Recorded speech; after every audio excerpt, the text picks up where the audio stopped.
You know, Scotland never ceases to amaze me. The glorious highlands, the lochs, the coastal beaches and paths that are located all over this land, the grand castles and landmarks that are everywhere. No matter where you look, there are wee gems spread throughout Scotland. And this place I'm taking you to is just one of my favourite haunts. Now, it's not because it's particularly grand or beautiful, although it does have its own unique flavour in that regard, but because of how it makes me feel when I visit here. There's an energy that resides around this ancient landscape, and a fascinating story behind it too.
This place is called the Bunnet Stane, or Bunnet Stone for the non-Scottish among you. Now, it's a place with a very long and interesting history. Dinosaurs roamed here. This place was surrounded by a shallow inland tropical sea, when what is now called Scotland was located somewhere near the equator over 300 million years ago. Now, this place has several mysteries attached to it.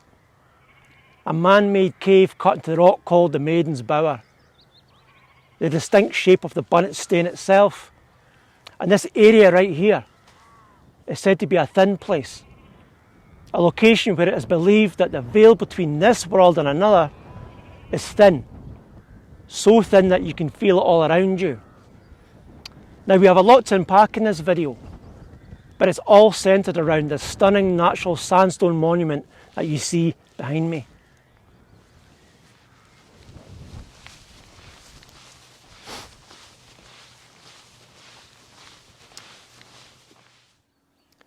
The Bunnet Stane itself sits upon just one of the calciferous sandstone outcrops that exist all around the base of the Lomond Hills here.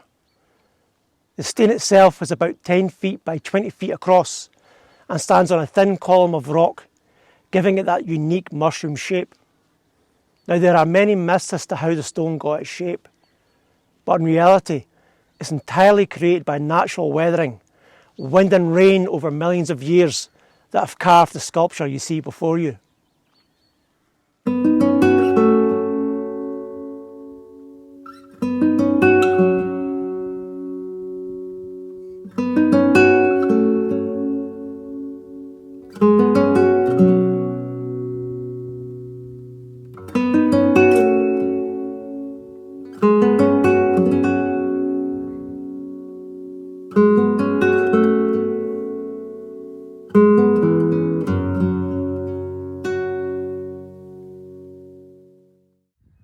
This is the Maiden's Bower. The story goes that a young maiden had fallen in love with the son of a rival clan, and that this stone was where they would meet up to be together. But one day as she was approaching the stone, her father's men captured and killed her lover. It's said that she refused ever to go home again and spent the remainder of her life here in this cave, and she eventually became known locally as a saint. Now, nobody knows for sure, but it's more likely that this cave was cut out and used by a shepherd as a kind of bothy, so that he could be close to the animals in his charge. There is evidence that there was an iron grate and chimney on the walls. There are grooves and notches that could have been used to support beds, shelves, and the like.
As I mentioned earlier, this area is said to be a thin place, a term for those rare places where another dimension seems close, like a portal that you can't see but can sense and feel, where a strange energy you can't quite touch is all around you.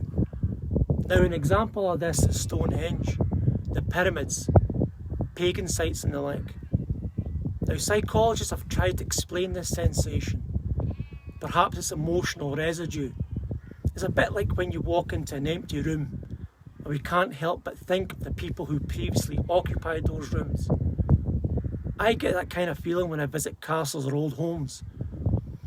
And although those sensations might be imagined, here at the Bunnet Stane it feels real to me. I can sense something I can't explain, and I come back regularly to experience it. Now, maybe it's just my imagination picturing those dinosaurs roaming around here, with the warm, shallow sea lashing against the rocks and the millions of years of Earth's history and evolution playing out before me. Either way, there is something here. If I can feel it, surely others can too. Come and visit for yourself and let me know in the comments if you feel the same as me and can feel the energy that resides here at the Bunnet Stane.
What a truly fantastic place this is.